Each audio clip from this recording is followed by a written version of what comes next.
Cook with Komali Priyanka special. பிரியங்காவின் நுங்கு பாயா. நம்மில் பலருக்கு பாயா பிடிக்கும்.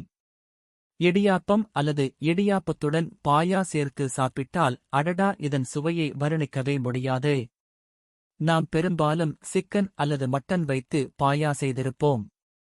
ஆனால் எப்போதாவது நுங்கு வைத்து செய்த பாயா சாப்பிட்டிருக்கிறீர்களா? ஆம்.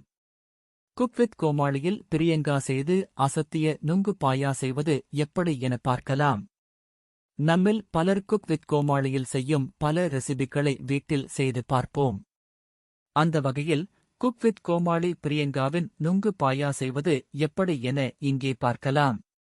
தேவையான பொருட்கள்: நுங்கு 5, வெங்காயம் 1, பச்சை மிளகாய் 2, தேங்காய் 1 கப், கருவேப்பிலை 1 கொத்து, கொத்தமல்லி, புதினா சிறிதளவு, எலுமிச்சை சாறு 1 ஸ்பூன், இஞ்சி பூண்டு பேஸ்ட் 1 ஸ்பூன், எண்ணெய் 2 ஸ்பூன், பட்டை 1, பிரியாணி இலை 1, கிராம்பு 1, முந்திரி 10, சோம்பு 1 ஸ்பூன், கசகசா 1 ஸ்பூன், பட்டை 2, கிராம்பு 2, ஏலக்காய் 2.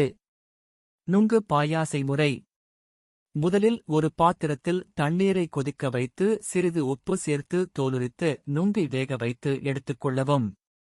பிறகு கடாயில் 2 தேக்கரண்டி எண்ணெய் விட்டு அதில் பட்டை, கிராம்பு, பிரியாணி இலை, பொடியாக நறுக்கிய வெங்காயம், கருவேப்பிலை, பச்சை மிளகாய், 1 தேக்கரண்டி இஞ்சி பூண்டு விழுது ஆகியவற்றை நன்றாக வதக்கிக் கொள்ளவும். இப்போது மிக்சியில் 1 கப் தேங்காய், முந்திரி பருப்பு, சோம்பு, கசகசா, பட்டை, கிராம்பு, ஏலக்காய் சிறிது தண்ணீர் சேர்த்து நன்றாக அரைத்து அதையும் வதக்கிய வெங்காயத்துடன் சேர்த்துக் கொள்ளவும். இப்போது அந்த கலவை நன்றாக கொதிக்க ஆரம்பித்ததும் வேக வைத்து நுங்கை அதில் சேர்த்து 5 நிமிடம் வேகவிடவும். பின்னர் கொத்தமல்லி, புதினா சிறிது சேர்த்து எலுமிச்சை சாறு சிறிது பிழிந்து கலக்கிவிட்டு இறக்கினால் சுவையான நுங்கு பாயா தயார். இதை இடியாப்பம், இட்லி, தோசை என அனைத்துடனும் சாப்பிடும்போது வேற லெவலில் இருக்கும். நீங்களும் வீட்டிலே இந்த ரெசிபியை ஒருமுறை முயற்சி செய்து பாருங்கள். இந்த பதிவு உங்களுக்கு பிடித்திருந்தால் லைக் மற்றும் சப்ஸ்கிரைப் செய்து பகிருங்கள்.